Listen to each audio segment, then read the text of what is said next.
attention, please, for one moment? Apparently not.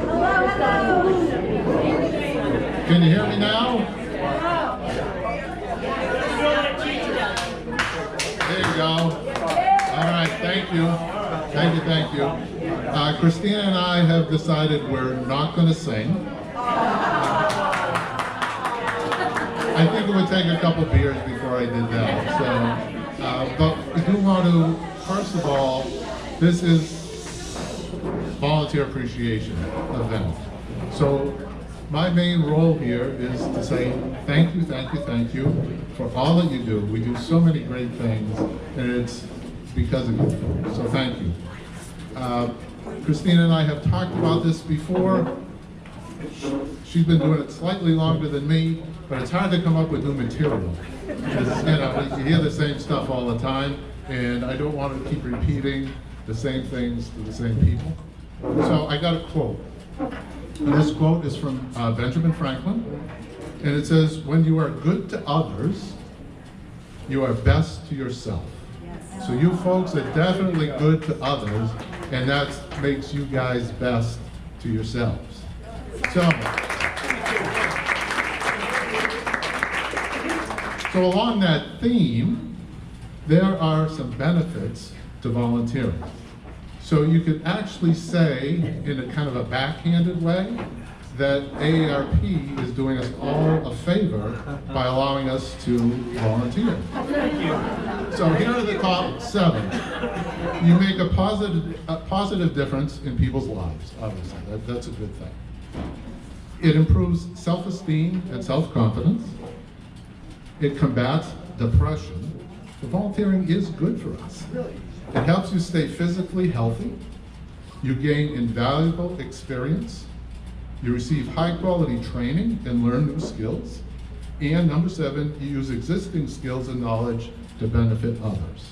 So thank you for all you do. I'm glad that we are able to provide some benefit back to you folks for your volunteering. And I hope you recognize that, and again, I get a little personal, back in the day, I was very uncomfortable speaking in front of people. And I hope you've seen that in the last year and a half or so, I got more comfortable. I don't know if I'm getting better at it, but I'm definitely much more comfortable. So again, thank you very much.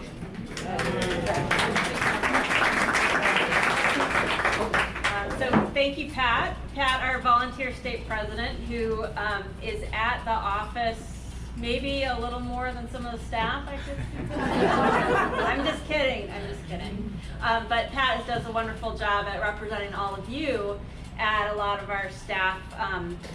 We have our formal staff meetings, and then he's meeting with each of us to talk about our specific roles and things. So you have a good representative in Pat.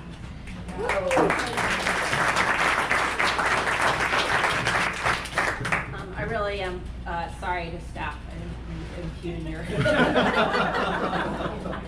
I hope you will join me. Putting together something like this takes a lot of work, and Ashley performs that function for all of us. And so please join me in thanking her for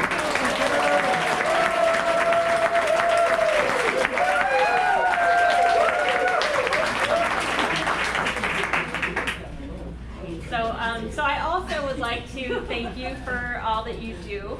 And one of the things I want to focus on is all of the new things that you do, because you don't just show up, you show up better all the time. So just to give you a few examples, the fraud fighters are locked and loaded for this year. They're doubled in size and have spent a lot of time brainstorming about how to do more education in the state. And so they have identified a lot of different ways to do that. Looking forward to seeing all of that. And Pam has been working strongly and fiercely to help combat fraud in the state. So thank you, Pam and the fraud fighters.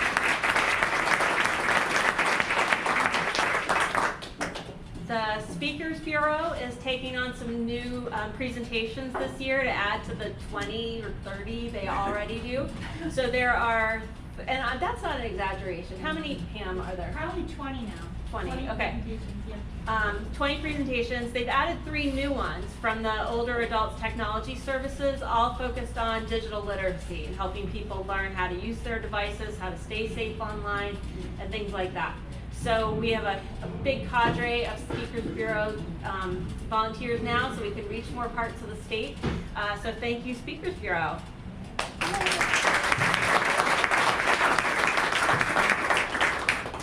One of the, at the beginning of the year, as many of you know, we're facing a smaller budget this year than we have had in the past. And so Ashley and Pat and I went to the community teams who are in charge of organizing a lot of events and said, like, we have this challenge before us, as like, how are we going to keep reaching people in the community even though we have a somewhat smaller budget?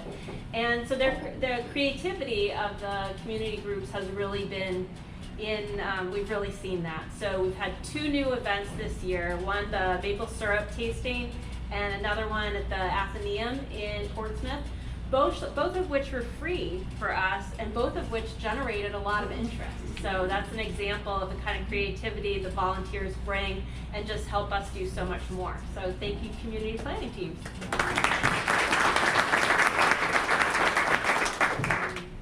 And then the Capital City Task Force this year, Mike has been working with, has really embraced and always has embraced the important role of volunteers in the advocacy process, that it's so much more meaningful for these practically volunteer legislators to hear from volunteers about what is of interest, what's important. And so this year there have been many more meetings with legislators, you know, like one-on-one meetings with somebody who's in the legislature and a few of their constituents. There are a lot of new CCTF volunteers who are testifying, making phone calls, doing whatever, and just a lot of different volunteers showing up to testify on all the different bills that are of importance to us. So there's a lot, so thank you, CCTF volunteers. Good, so as you can see, there's a lot of new stuff going on. There's a lot of energy. You bring that energy to all that you do and to the staff. So we really appreciate all that you're doing, all that you bring personally to us. So we get to enjoy your company and enjoy getting to know you better and working with you to make a real difference in New Hampshire. So thank you very much.